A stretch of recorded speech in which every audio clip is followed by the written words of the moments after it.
We have some breaking news. The Pittsburgh Steelers have just made a massive move and something that has been in the making for a long time to break down this huge move, but also discuss some updates surrounding Aaron Rodgers. As folks, this is going to be not only a crazy game Sunday, but we're going to see some new faces finally play, specifically one new face for the Steelers. A ton to go over today, but before we get into it all, if you're a part of the percentage who aren't subscribed to the channel, this is the place to be for daily Steelers content. Now, folks, tomorrow is the big day, the huge game against the Steelers. The Bengals did their job helping out our team with the Steelers, but we have to take care of business. The Steelers, rather, have to take care of business against the Bills, and they're going to have some reinforcements, but also some unfortunate updates surrounding Broderick Jones. But let's start with the exciting news. So the Steelers have officially elevated about an hour ago, a bit less than that, Asante Samuel Jr. to the active roster as he's set to make his season debut. They also placed Broderick Jones on the IR. Now, I waited a little bit to fully make this video because I wanted some more news to come out. We do have some context behind this, but let's start with the move at hand.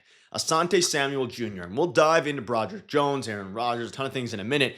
We get to see Asante Samuel Jr. suit up for the Pittsburgh Steelers for the first time. Now, of course, he was signed. He was seen as a pretty big addition. There were a lot of teams. They think back to when, and right after the trade deadline, I was making tons of videos on it.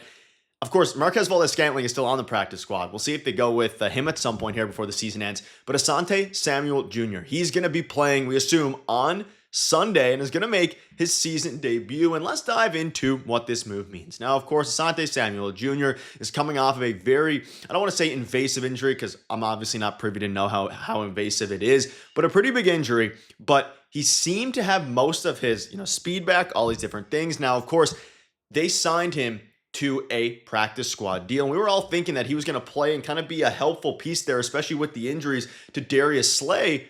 But then James Pierre started to kind of, show up and do really well. But now we have another cornerback. Now, at this point, we'll see how many snaps he gets if he starts. I don't think so because you have James Pierre. You have Joey Porter Jr., who has been dealing with an injury, which we'll dive into in a minute here. So maybe, of course, Asante is going to be filling in for him. Regardless, you have those three guys. Slay's availability has always kind of been wishy-washy with the Steelers. Of course, Pierre's looked really good.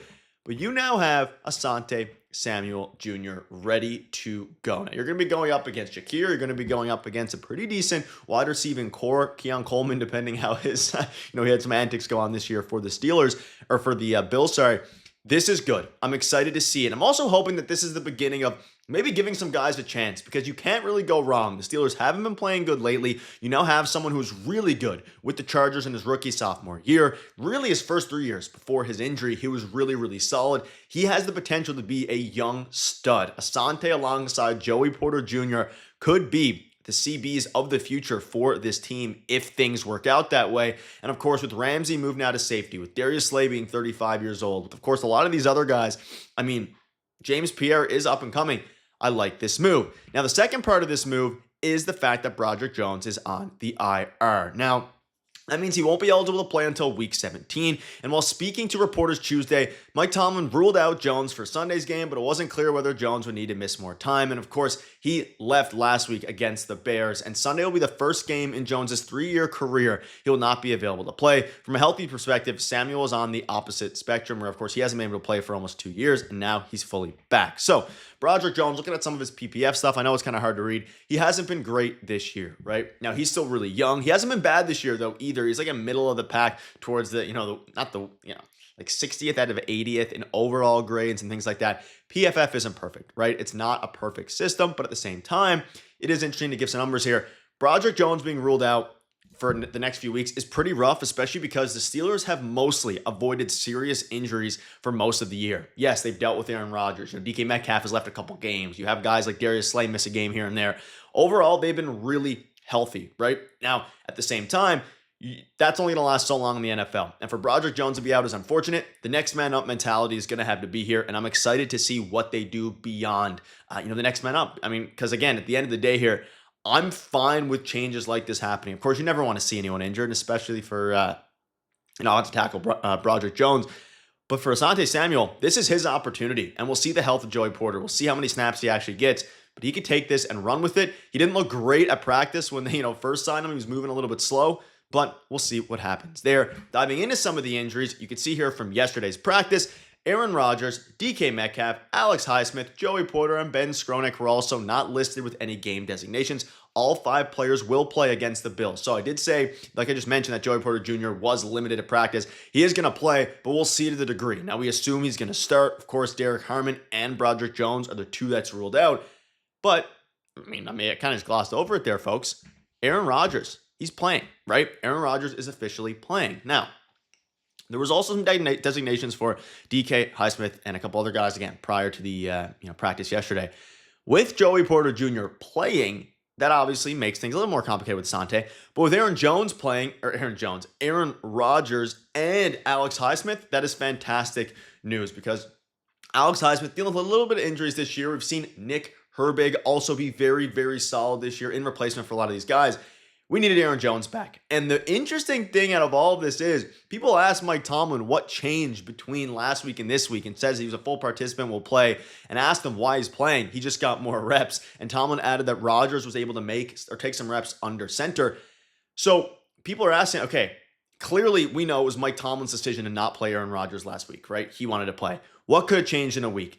It's a good question. And if it was just Tomlin's call, hey, let's give Mason Rudolph a chance, a little bit unfortunate. Didn't age well because of how good, Aaron Rodgers, or how bad, Mason Rudolph was. But and it seems that it's this way, I don't think Rodgers was fully comfortable taking balls under center last week. That was the scuttlebutt that was going on at practice. Those were the rumors, and those were some of the reports. He probably wanted to play and just try to do it. They probably should have pushed him to do it. But at the same time, that seems to be the difference, is taking reps under center. And if he couldn't take reps under center last week, that's probably why they chose not to play him, even if it was the wrong call. And again, Highsmith hasn't played the last 2 weeks, and Metcalf was in and out of the game against the Bears. They're all available. It's all lights green, all things go. I don't know what the exact saying is there, but all things are a go here for this Pittsburgh Steelers team. That is exciting because you're going up against a Bills team where on the flip side are missing a lot of their O linemen. And I covered that in yesterday's video, but you can see here from Nick Farabaugh, Steelers pass rushers should do damage, but they've been in this position before this year, and teams have just quick gamed them to death to mitigate the pass rush. So we're going to have to see what the adjustment is for Terrell Austin, for Arthur Smith, and for Mike Tomlin when, again, the Bears last week, we thought it was going to be not an easy win, but a winnable game because they were missing a ton of their guys. Guess what? The Bears came back out and they beat the Steelers, right? Barely. And of course, the Bears beat the Eagles last week, so maybe they're just a wagon with Ben Johnson, who the Steelers could have had if they traded Mike Tomlin in the offseason. That's a conversation for another day. Things are looking good. You have a chance. Things have lined up perfectly against the Bills. Your guys are healthy. It's unfortunate that Broderick Jones is down, but you have Asante Samuel Jr. Your defense is mainly healthy. Of course, outside of Derek Harmon and, of course, Broderick Jones, TJ Watt's good to go. Alex Highsmith's good to go. You have Slay. You have Duggar. And, of course, looking at some of the cornerbacks here, like you have Joey Porter Jr., Darius Slay, James Pierre, and Asante Samuel. Who's going to be able to get some reps? Like Slay seems to be good to go. There's a lot of different... It's going to be interesting. But, again, he's on the team. They'll be ready to go. And let me know down below what you guys think about these injuries here. Obviously, it's a little bit unfortunate for, of course, Broderick Jones, which is also bad because Broderick Jones, of course, an O-lineman protecting Aaron Rodgers.